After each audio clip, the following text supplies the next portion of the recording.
കോഴിക്കോട് രൂപത വികാരി general Monsignor Jansen പുത്തൻവീട്ടിൽ, പ്രിയപ്പെട്ട വൈദികരെ, സന്യസ്തരെ, സഹോദരീ സഹോദരന്മാരെ,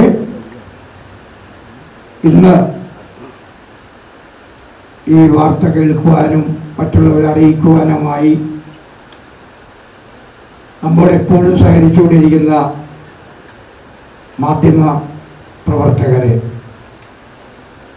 നിങ്ങൾക്കെല്ലാവർക്കും ഈ ഒരു കോൺഫറൻസിലേക്ക് ഞാൻ ഹൃദയപൂർവ്വം സ്വാഗതം പറയുകയാണ്. ഇന്ന് നിങ്ങളെ അറിയിക്കാനുള്ളത് ഒരു സന്തോഷ വാർത്തയാണ്. ഈ സദ്വാർത്ത എന്താണെന്ന് ചോദിച്ചാൽ, കോഴിക്കോട് രൂപതയിലെ വിശുദ്ധ അമ്മ ത്രേസ്യയുടെ നാമധേയത്തിലുള്ള മാഹി അല്ലെങ്കിൽ മയ്യഴി ഇലെ ദേവാലയം ഫ്രാൻസിസ് പാപ്പ ഒരു ബസിലിക്കയായി ഉയർത്തിയിരിക്കുന്നു.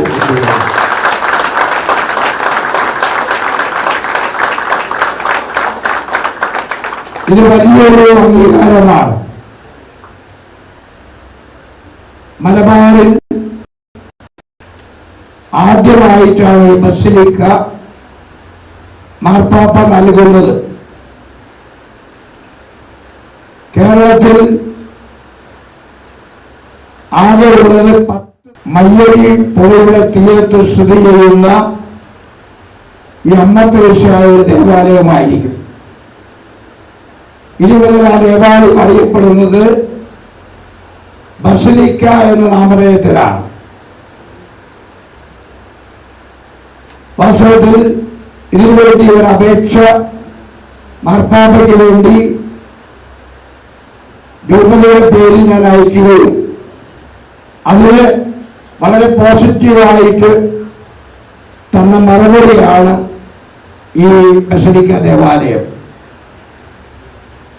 ഇന്ത്യയിലെ എല്ലാ കത്തോലിക്ക മെത്രാന്മാരും ഐക്യകണ്ഠേന ശുപാർശ ചെയ്തതനുസരിച്ചിട്ടാണ് ഈ മാഹി ദേവാലയത്തെ ബസിലിക്കയായിട്ട് ഉയർത്തിയിട്ടുള്ളത്. ഈ സന്തോഷം നൽകുന്ന ഈ വാർത്ത കേൾക്കാൻ നിങ്ങളെല്ലാവരും വന്നതിൽ എനിക്ക് വളരെയധികം സന്തോഷമുണ്ട്, ആനന്ദമുണ്ട്. ശതാബ്ദിയുടെ നിറവിൽ കോഴിക്കോട് രൂപതയ്ക്ക് ലഭിച്ച അംഗീകാരമായി ഇതിനെ കാണുകയാണ്. 2021 ഡിസംബറിൽ പരിശുദ്ധ പിതാവ് ഫ്രാൻസിസ് പാപ്പ നമുക്കെല്ലാവർക്കും നൽകിയ ഒരു സമ്മാനമായി ഇതിനെ ഞാൻ കണക്കാക്കുകയാണ്.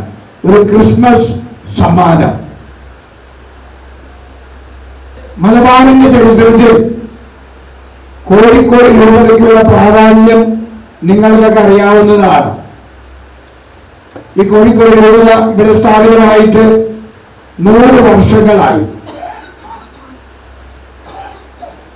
ഇവിടെയുള്ള എല്ലാ കത്തോലിക്കരെയും നോക്കിക്കൊണ്ടിരുന്നത് ആധ്യാത്മികമായും ഭൗതികമായും സംരക്ഷിച്ചുകൊണ്ടിരുന്നത് കോഴിക്കോട് രൂപതയാണ്. അപ്പൊ ഈ രൂപതയ്ക്ക് കൈവന്ന ഈ ഭാഗ്യം, ഈ നേട്ടം തീർച്ചയായിട്ടും മലബാറിലുള്ള ക്രൈസ്തവർക്കും അതുപോലെ മറ്റുള്ള എല്ലാവർക്കും ആനന്ദകരമായിരിക്കും എന്ന് ഞാൻ വിശ്വസിക്കുകയാണ്. ഈ ബസിലിക്കായി ഉയർത്തപ്പെട്ടതിന്റെ ഫലമായിട്ട്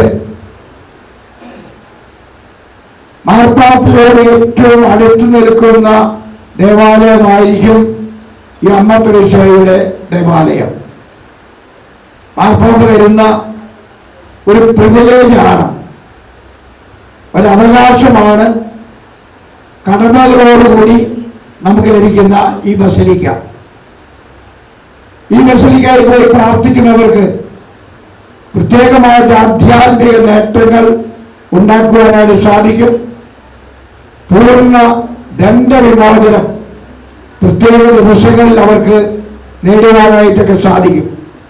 അപ്പൊ ഇനി മുതൽ ഒരു ബസലിക്കയായി ഉയർത്തപ്പെടുന്ന അമ്മത്രേസ്യയുടെ മയ്യഴിയുടെ തീരങ്ങളിലുള്ള ഈ ദേവാലയം ധാരാളം തീർത്ഥാടകരെ കൊണ്ട് നിറയട്ടെ എന്ന് ദൈവത്തോടും മനുഷ്യരോടും മനുഷ്യരെ അടുപ്പിക്കുന്ന ഒരു വേദിയായി നിലനിൽക്കട്ടെ എന്ന് ഞാൻ പ്രാർത്ഥിക്കുകയാണ്. ഈ ദേവാലയത്തിന്റെ പ്രത്യേകത ജാതി മതഭേദമന്യേ എല്ലാവരും വന്ന് പ്രാർത്ഥിക്കുകയും എല്ലാവരും ഒരുമിച്ച് തിരുനാൾ നടത്തുകയും ചെയ്യുന്ന ഒരു സ്ഥലമാണ്. അത് ക്രൈസ്തവരുടേതായിട്ടോ കത്തോലിക്കരുടേതായിട്ട് മാത്രമല്ല, മാഹി നിവാസികൾക്കാണ്. അവിടെ ആവശ്യമുള്ള കുടിയേറ്റ മേഖലകളിൽ നിന്നും അതുപോലെ മറ്റു സ്ഥലങ്ങളിൽ നിന്നൊക്കെ ധാരാളം ആളുകൾ ഈ ദേവാലയത്തിലേക്ക് പ്രാർത്ഥിക്കുവാനായി ദൈവാനുഗ്രഹങ്ങൾ ലഭിക്കാൻ വേണ്ടി വരുന്നുണ്ട്. ഒരിക്കൽ കൂടി ഇങ്ങനെ ഒരു ബസലിക്ക ദേവാലയം നമുക്ക് ലഭിച്ചു നൽകിയതിന് ദൈവത്തിന് നന്ദി പറയുകയും മാർപ്പാപ്പയ്ക്ക് ഞാൻ പ്രത്യേകമായി ഈ അവസരത്തിൽ നന്ദി പറയുകയും ചെയ്യുകയാണ്.